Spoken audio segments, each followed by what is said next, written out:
The U.S. Secretary of State has said the deal reached on Sunday over Iran's nuclear program will make Israel and the Middle East a safer place. John Kerry was speaking after Iran agreed to curb some of its nuclear activities in return for about $7 billion, £4.3 billion, in sanctions relief. However, Israel has described the agreement as a historic mistake. Iran's president said its right to uranium enrichment had been recognized, but Mr. Kerry denied this. Tehran has, however, agreed to stop all enrichment above 5%. World powers suspect Iran's nuclear program is secretly aiming at developing a nuclear bomb, a charge Iran has consistently denied. The deal reached overnight in Geneva will last for 6 months, while a permanent agreement is sought. UK Prime Minister David Cameron said it demonstrates how persistent diplomacy and tough sanctions can together help us to advance our national interest. US President Barack Obama welcomed the deal,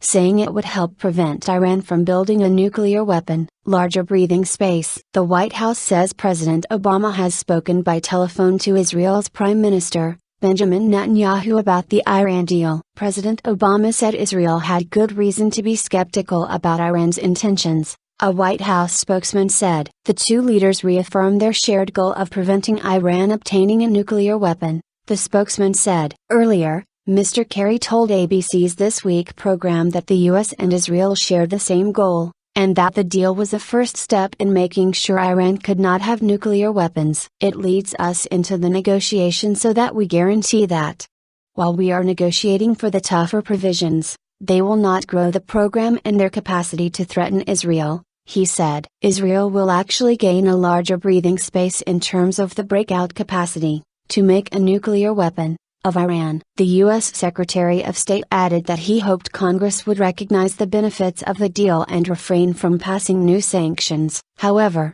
leading Republican Senator Bob Corker said he had concerns about the deal and promised to hold the administration's feet to the fire. This administration is long on announcements but very short on follow-through, he said in an interview for Fox News Sunday. Senator Charles Schumer, from President Obama's Democratic Party, was also disappointed by the Geneva Agreement, which he said favored Iran. As for additional sanctions, this disproportionality of this agreement makes it more likely that Democrats and Republicans will join together and pass additional sanctions when we return in December, he said in a statement. Key points of the deal include: Iran will stop enriching uranium beyond 5%, and neutralize its stockpile of uranium enriched beyond this point. Iran will give greater access to inspectors, including daily access at the Natanz and Fordo nuclear sites. There will be no further development of the Erg plant, which it is believed could produce plutonium in return. There will be no new nuclear-related sanctions for 6 months if Iran sticks by the accord. Iran will also receive sanctions relief worth about $7 billion, £4.3 billion,